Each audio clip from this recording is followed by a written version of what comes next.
Hello students, 8th chapter है total differential equation का। इसमें जो आपके पास एक थ्योरम है जो टोटल डिफरेंशियल इक्वेशन के लिए सॉल्यूशन के लिए यूज हैं, जो नेसेसरी एंड सफिशिएंट कंडीशन है। सबसे पहले तो आपके पास है कि आपके पास कोई रिलेशन है एक्स वाई जेड का, जो इस फॉर्म में है function of X Y Z equal to constant. ठीक है, अब इसको आप डिफरेंशिएट करेंगे तो आप पार्शियल डेरिवेटिव करना है, ना कि टोटल डेरिवेटिव। तो ध्यान रखेंगे पहले एक्स के रिस्पेक्ट में होगा एफ़ का, फिर डी एक्स प्लस एफ़ का वाई में डी वाई, एफ़ का जेड में डी जेड। क्योंकि ये एक से ज़्यादा वेरिएबल का फंक्शन है एफ़, इसलिए पार्शियल डेरिवेटिव हुआ। एक का होता है तो टोटल डेरिवेटिव होता है, जिसको हम डी के फॉर्म में रिप्रेजेंट करते हैं। तो इसको इसने इस फॉर्म में लिख दिया P D X plus Q D Y plus R D Z equal to 0। तो कहता है कि जब जब आपके पास ऐसा रिलेशन होगा तब तब हम ऐसा रिलेशन फाइंड आउट कर सकते हैं, और इस टाइप की हम एक इक्वेशन बना सकते हैं जिसको हम बोलते हैं टोटल डिफरेंशियल इक्वेशन। ठीक है, जो डायरेक्ट कैसे आई, इसको डिफरेंशिएट करके आई है। ठीक है ना, इसी को डिफरेंशिएट करके आई है, टोटल डिफरेंशियल इक्वेशन कहेंगे हम इसको, या एग्जैक्ट डिफरेंशियल इक्वेशन भी बोल सकते हैं। जो आपका फर्स्ट चैप्टर था पीछे, M D X plus N D Y, तो वो 2 वेरिएबल के लिए थी, यहाँ उसको एक्सटेंड कर रखा है, 3 वेरिएबल में बना रखे हैं। तो टोटल डिफरेंशियल इक्वेशन एक्चुअल में ये वो एग्जैक्ट डिफरेंशियल इक्वेशन ही है, उसका एक्सटेंड केस है ये। अब कहता है कि डेफिनेशन क्या होगी इसकी, an equation of the form this. इस टाइप की इक्वेशन होगी जिसमें पी क्या आर फंक्शंस होंगे एक्स वाई जेड के, तो इसको बोलते हैं टोटल डिफरेंशियल इक्वेशन या single differential equation in 3 variables. Similarly we can extend this result as N variable means p1 dx1 p2 dx2 से pn dxn equal to 0, where p1 p2 pn are functions of x1 x2 xn। तो यानी कि 2 के result 3 को extend, जैसे PMI result use करते हैं principle of mathematical induction, वैसे ही इस रिजल्ट को हमने एक्सटेंड कर रखा है।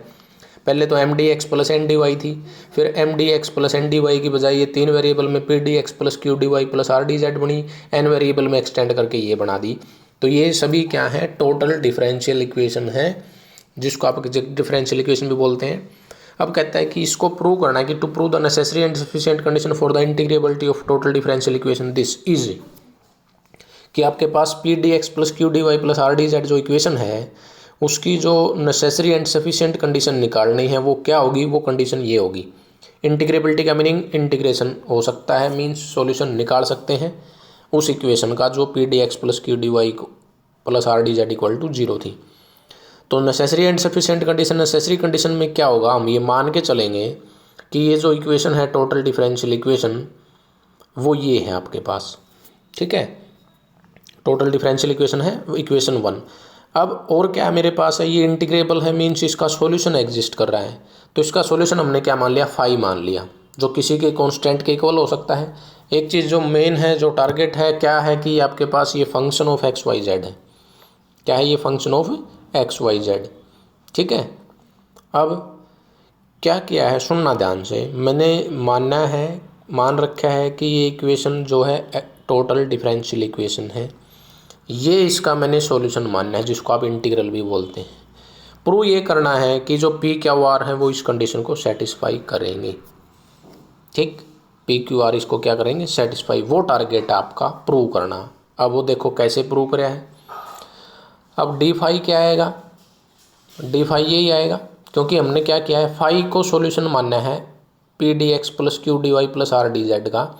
तो इसका डायरेक्ट डेरिवेटिव करने से वो इक्वेशन बन जाएगी P D X plus Q D Y plus R D Z. तो वही तो लिखा है, therefore D phi equal to P D X plus Q D Y plus R D Z. फिर हम डी फाई को ऐसे भी लिखते हैं by rule of partial derivative.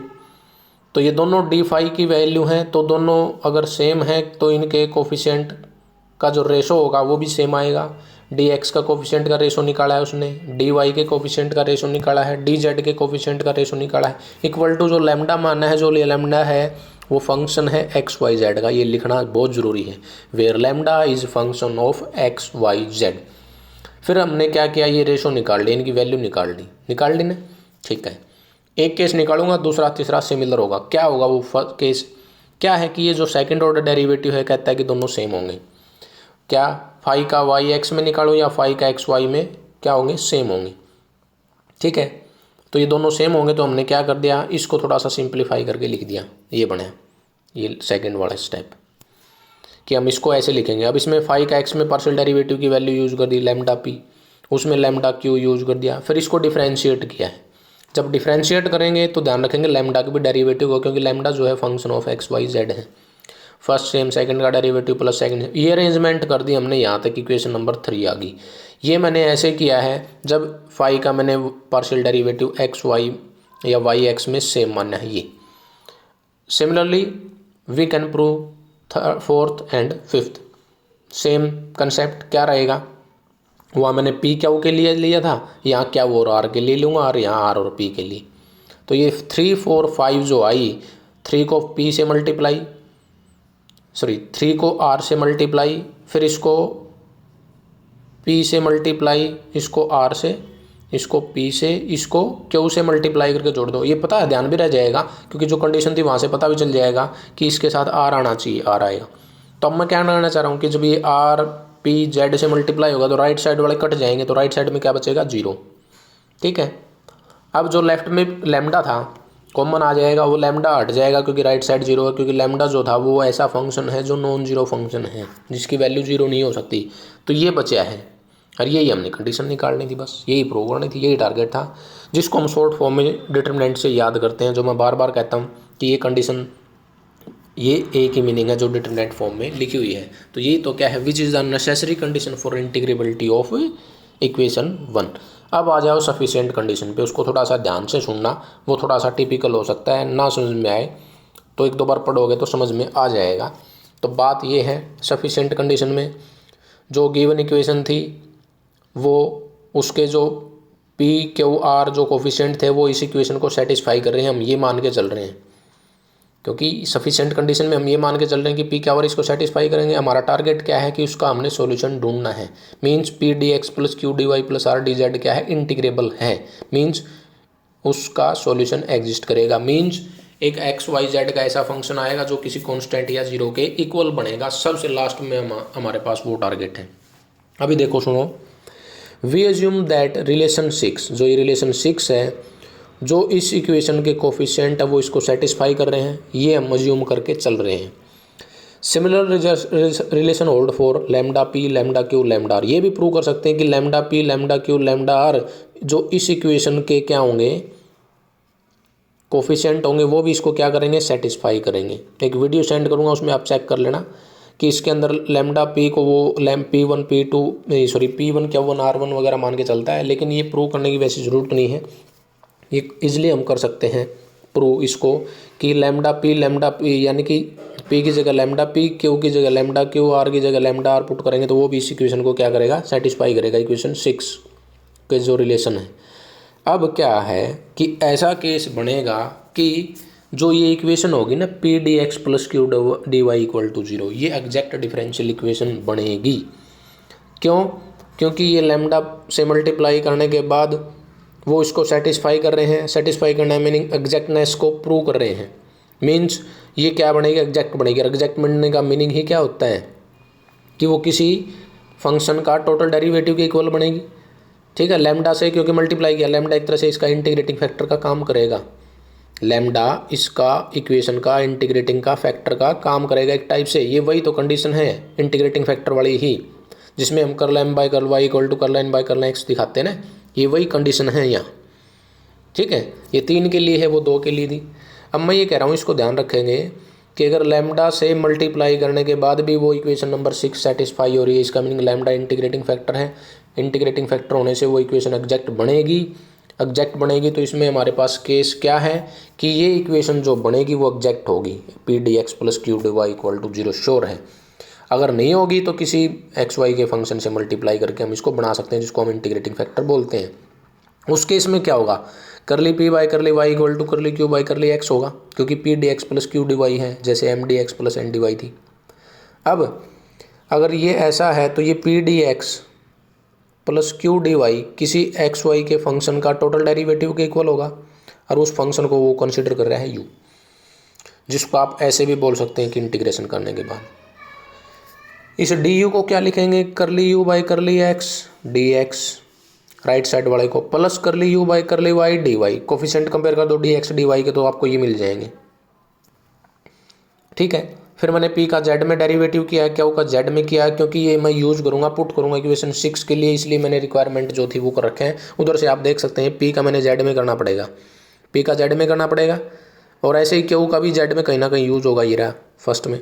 तो इसलिए पी का जेड में, क्यू का जेड में, ये इसने फाइंड आउट कर लिए कि पी का जेड में ये बना है, क्यू का जेड में ये आया है, और कर ली पी बाई कर ली वाई इक्वल टू कर ली क्यू बाई कर ली एक्स, ये तो करने की जरूरत भी नहीं थी वैसे। ठीक है, ये वैल्यूज इसके अंदर पुट कर दो आप। पुट करेंगे तो देखो क्या आया, पी की जगह क्या आया, कर ली यू बाई कर ली एक्स, जेड के रिस्पेक्ट में याद आ, आर का वाई में, ये बाकी सेम रख दिए। अब मैं कहाँ तक पहुँचा हूँ, मैं यहाँ तक आ गया। इसको मैं डिटरमिनेंट फॉर्म में ये लिख सकता हूँ। अब ये डिटरमिनेंट जीरो है, जब डिटरमिनेंट जीरो आता है तो इसका मीनिंग वो फंक्शन जो होते हैं वो इंडिपेंडेंट होते हैं। तो कहता है कि this relation, this shows that the relation independent of X Y exist, कि एक्स वाई जो इंडिपेंडेंट थे उनके अकॉर्डिंग ये रिलेशन होल्ड कराया है बिटवीन किसके बीच में, यू और इसमें। तो अगर ये इनके बीच में अगर ये रिलेशन होल्ड कराया है तो ये फंक्शन एक्चुअल में होंगे किसके, कैपिटल यू किसका फंक्शन था, एक्स वाई जेड का था एक्चुअल में। तो अब ये जो यू और ये हैं ये दोनों क्या होंगे, जेड और यू के फंक्शन होंगे, क्योंकि जेड और यू के कैसे होंगे, आर किसका था, एक्स वाई जेड का था, ठीक। यू किसका है, ये भी एक्स वाई जेड का, लेकिन इसका पार्शियल डेरिवेटिव करूँगा तो आप खुद सोचो कि ये टोटल डिपेंड जेड और यू पे करेंगे, तो इसलिए फंक्शन ऑफ जेड यू होंगे, जिसको हमने कंसिडर कर लिया कि ये फंक्शन ऑफ जेड यू है। अब ये वैल्यू पुट कर दो इसमें, P D X plus Q D Y plus R D Z इसके अंदर, क्योंकि इसका हमारा टारगेट ये था कि इसी का सोल्यूशन निकाल रहे थे। वैल्यू कैसे पुट की, P D X plus Q D Y को सेम रखा, आर डी जेड में आर के अंदर ये जोड़ और घटा दिया, फिर इसको अलग अलग मल्टीप्लाई किया है, ये बना है, ठीक है। यही बना है ना आपके पास केस, ठीक है। पी की वैल्यू रख दी, क्यू की वैल्यू रख दी, ये है आपके पास, इसको शॉर्ट फॉर्म में हम क्या बोलते हैं, डी यू, डी यू। अब ये क्या आ गया हमारे पास, केस यही तो आया कि क्या बनाया हमारे पास यहाँ, क्या केस बना यहाँ, केस यही बना है कि अगर फॉर्म दिस, ये जीरो थी तो इसको इक्वल टू जीरो रख दिया, मीन्स ये इसका सॉल्यूशन ही तो बन गया, और ये हमारी कंडीशन थी। एक दूसरी ये है, ध्यान रखा, कंडीशन ऑफ एग्जैक्टनेस में क्या है हमारे पास कि ये इक्वेशन थी, इसकी कंडीशन ऑफ एग्जैक्टनेस क्या बनेगी, एग्जैक्टनेस की कंडीशन क्या होगी, एग्जैक्टनेस की ये कंडीशन है जो आपके पास वो डिटरमिनेंट था, जो आपके पास इंटीग्रेबिलिटी की कंडीशन थी, उसी में से निकाल रखी है, ठीक है। अब इंटीग्रेबिलिटी की कंडीशन क्या थी, वो ये थी।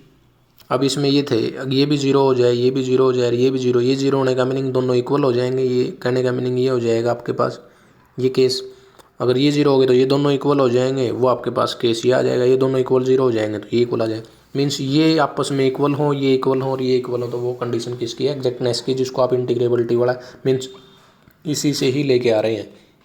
इनको सोल्व करने के मेथड हमारे पास 4 मेथड है, इंस्पेक्शन मेथड है, होमोजीनियस वाला है, और taking one variable as constant, और ऑक्सिलरी इक्वेशन वाला, ठीक है। इसको दोबारा फिर पढ़ना, अच्छे से समझ में आ जाएगी। जो डाउट हो सकता है आपके पास यहाँ बन सकता है, तो कि क्या ये था कि यू का जेड में आर, ये जो करेंगे जो फंक्शन बनेगा सिंपल जेड और यू का, और ये वैल्यू आपके पास वहाँ पुट कर देंगे, तो यानी कि कहने का मीनिंग ये है कि हमने इस इक्वेशन का ये सॉल्यूशन प्रूव कर दिया, क्योंकि इस इक्वेशन से यही बना है ना, और ये किसी ना किसी का टोटल डेरिवेटिव ही आएगा सिंपली, अगर मैं बता दूं, क्योंकि इससे क्या हो जाएगा कि ये इक्वेशन क्या हो जाएगी, एग्जैक्ट हो जाएगी एक तरह से, इसको मैं डायरेक्ट बाद में इंटीग्रेट कर पाऊंगा, सॉल्यूशन निकाल पाऊंगा, ये वही चीज़ है, कोई नई नहीं है।